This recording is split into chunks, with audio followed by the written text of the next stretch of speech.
মানে বাংলাদেশে ভয়ঙ্কর শান্তিহীন। শান্ত বাংলাদেশ গড়ে উঠুক।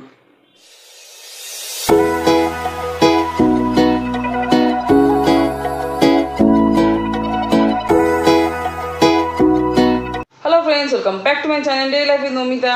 আজকে কোনো ব্লগ নিয়ে আসিনি, আপনারা সেটা বুঝেই গেছেন। আজকে হচ্ছে একটা ভিডিও নিয়ে চলে এসেছি, গুরুত্বপূর্ণ।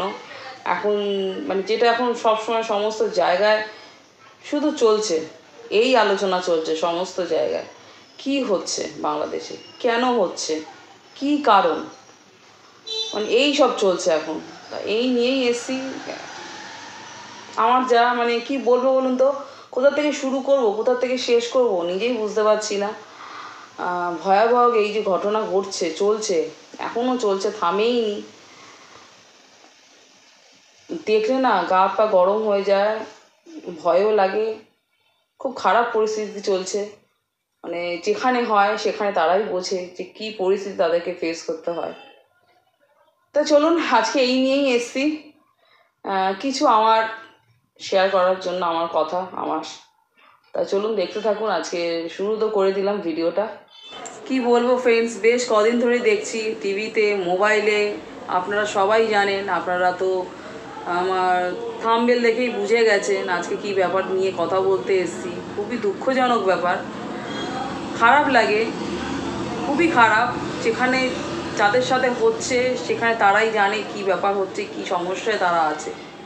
মানে বাংলাদেশে ভয়ঙ্কর শান্তিহীন, শান্তি নেই, শান্তিই নেই। পুরো আগুন জ্বলছে দাও দাও করে। ওখানে প্রধানমন্ত্রী শেখ হাসিনা, উনি ওখান থেকে চলে এসছে ভারতে, ভয়তে উনি চলে এসছে।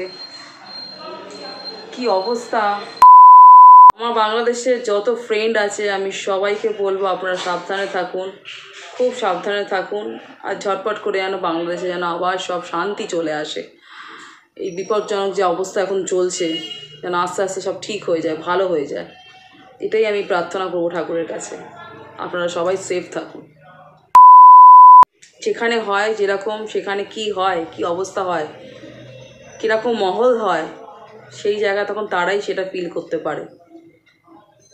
দেখছি তো মানে গাটা কাটা দিচ্ছে, কি অবস্থা, ভয়ঙ্কর অবস্থা। তো আপনাদের দাদা এসছে, আপনাদের দাদার মুখেই শুনেন বাংলাদেশে যে আগুন বইছে, বাংলাদেশের কি অবস্থা না। আমি সেটাই তো সকাল থেকে বলছি ফ্রেন্ডসদের।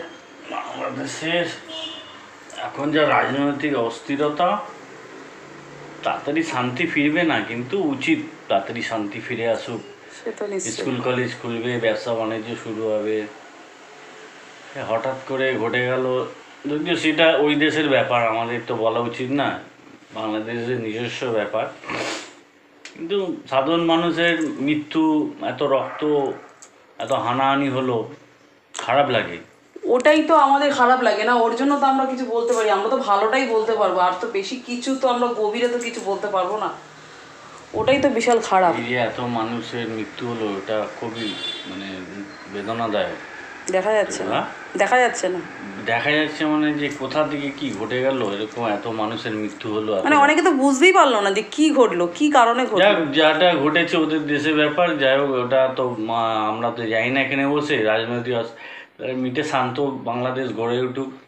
যারা আছে সাধারণ মানুষের জীবন জানি আর না যায়, হ্যাঁ, যে অন্যায় করেনি তার উপর যাতে না অত্যাচার হয়, এটাই দেখা উচিত সরকারের। সেটা নিশ্চয়ই।